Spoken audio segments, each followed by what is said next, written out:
ਤਾਂ ਸਿੱਧਾ ਰੁਕ ਕਰ ਲੈਣੇ ਆ ਭਾਜਪਾ ਦੇ ਵਿੱਚ ਸ਼ਮੂਲੀਅਤ ਵਰਕਰ ਵੱਲੋਂ ਕੀਤੀ ਜਾ ਰਹੀ ਹੈ ਦਿਖਾਉਣੇ के नाते उनका परिचय रहा। वो भी आज भारतीय जनता पार्टी से जुड़े हैं, उनका भी मैं स्वागत करता हूं। और उपेंद्र प्रसाद जी जो महागठबंधन के केवल प्रत्याशी नहीं तो एक उस बिहार के इलाके में एक शक्ति रही। आज उपेंद्र जी भी भारतीय जनता पार्टी में आदरणीय नरेंद्र मोदी जी के नेतृत्व में विकसित भारत की संकल्पना को मजबूत करने के लिए जुड़ चुके हैं। इन तीनों का मैं स्वागत करता हूं और इन तीनों के आने से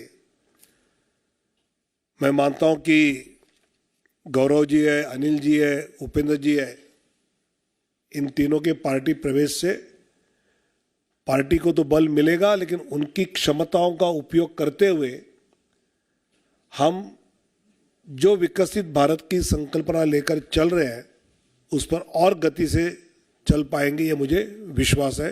धन्यवाद।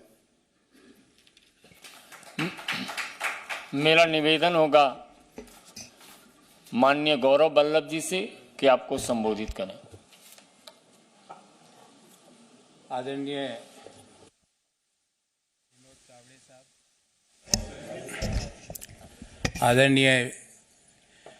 विनोद तावड़े साहब, संजय मयूख जी, मंच पर मेरे साथ विराजे हुए अनिल जी, उपेंद्र जी और आप सभी पत्रकार साथियों को मेरा सादर नमस्कार और प्रणाम। मैंने एक पत्र भी सुबह सोशल मीडिया के विभिन्न प्लेटफॉर्म पर डाला, आप लोगों ने जरूर देखा होगा। और उस पत्र में मैंने अपने दिल की सारी व्यथाएं, इश्यूज जो मैं समय समय पर कांग्रेस पार्टी की लीडरशिप को अवगत भी कराता था, वो मैंने सारे उसमें लिख दिए। उसके अलावा मुझे कुछ नहीं कहना। मेरा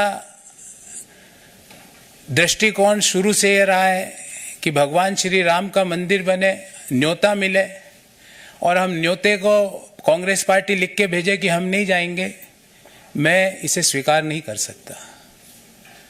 देश में मैं अर्थशास्त्र का विद्यार्थी हूं, बड़े समय तक अर्थशास्त्र और वित्त देश के प्रतिष्ठित संस्थाओं में पढ़ाया भी है मैंने। सुबह से शाम वेल्थ क्रिएटर्स को गाली, उन नीतियों को गाली, निजीकरण, उदारीकरण, वैश्वीकरण, जो पूरी दुनिया मानती है कि जो डॉक्टर मनमोहन सिंह जी और पीवी नरसिम्हा राव जी की सरकार ने किया, उन नीतियों को गाली। कोई बिजनेस करे उसको गाली, कोई विनिवेश में पार्टिसिपेट करे उसको गाली, एयर इंडिया कोई कंपनी खरीदे तो वो गलत। तो मुझे लगता है कि कहीं ना कहीं जो नीतियां हैं और जो इश्यूज हैं उसको कांग्रेस पार्टी टैकल करने में कहीं ना कहीं बड़े गैप उसके अंदर आ रहे हैं। और मैंने अपनी चिट्ठी में भी यही लिखा है। और मैंने प्रमुख कारण यह बताया कि मेरे में इतनी ताकत नहीं है कि मैं सुबह से शाम बैठकर वेल्थ क्रिएटर्स को गाली देता फिरूं, मैं नहीं दे सकता। मेरे में इतनी ताकत नहीं है कि जब सनातन धर्म के ऊपर सवाल उठाए और मैं चुपचाप बैठ जाऊं, मेरे से नहीं होगा। कांग्रेस पार्टी के नेताओं ने, कांग्रेस पार्टी के जो अलायंस पार्टनर्स हैं, उन्होंने सनातन धर्म के ऊपर बड़े बड़े प्रश्न उठाए, क्यों उसका जवाब नहीं दिया गया? एक इश्यू तो आप छोड़ नहीं सकते ना, उस इश्यू को तो आपको जवाब तो देना पड़ेगा।